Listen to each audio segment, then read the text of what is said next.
was your reaction after seeing the Dateline special on Friday night? Overall, I thought they did a really good job of getting Allison's story out there and Angela's, story, and especially to people who might not have known about it before. And hopefully what the story did was jog some people's memories if they were around that night or at the bar that night, and help them to call in. It was very kind of surreal for me to sit there with my father and, not only see myself and him, but, to see my sister's story out there and to see her face and the video and stuff. So it was also emotionally a little difficult as well. How is the family doing after seeing all that? I mean, as much as it's going to do good for the case, is it really stressful on you all? Yeah, I think it's kind of nerve-wracking, and I think that, our goal in all of this, as it's been from the beginning, is to now bring justice to this case and for my sister and for Angela, and to prevent this from happening to any other family. So it's been a very, very long haul, and I think emotionally and physically we're all pretty exhausted.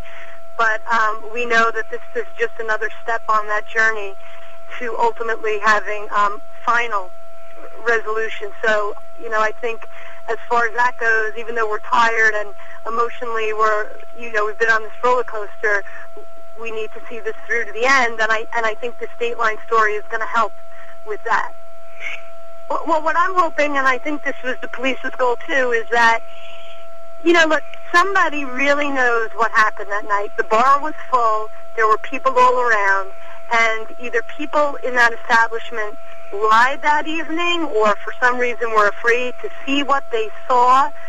But somebody knows, what happened. And I'm hoping that this story, going from start to finish, they'll see, gee, this is a family who's been through a tremendous amount of pain, and there are two little girls who have lost their mom because of this, and, that's always been the center of it for us. And you know what? This is a guy or a girl or whoever whoever did this needs to be taken off the street so that they don't do this again. So it's my hope that that's what's going to happen, that someone's going to call in and say, look, this is what I saw that night, and maybe lead the police to where, they need to be. And it's also my hope that people out there realize, that what my family and I have been through, many, many other families have been through or are going through, as well. It's not just it's not just us. And I think that that's important as well to remember. Right. I think I'm just, media attention is so important, and I am so grateful and thankful that, Allison's case has been kind of received well, and that it's been publicized, because I see, being in this world, how important that is. Because if it's not being publicized, then I think even the police tend to forget about it, and it stays kind of in the background, and it's just key. So I'm grateful to Dateline. I'm grateful to all the local media in Wilmington who have really helped us out with this as well. Right. Also, was there any reaction to the Iannone interviews? I'll say kind of the same thing that I said to Dateline, which is, for me to sit there and watch, it was a little unsettling, definitely.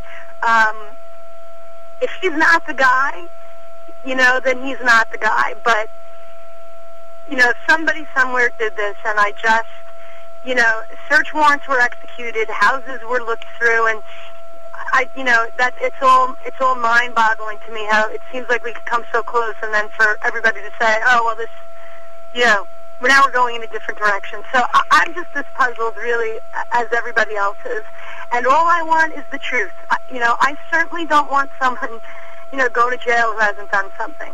So, I think that's what we all want. We want the truth. We want to find out who did it. And we want justice to be served.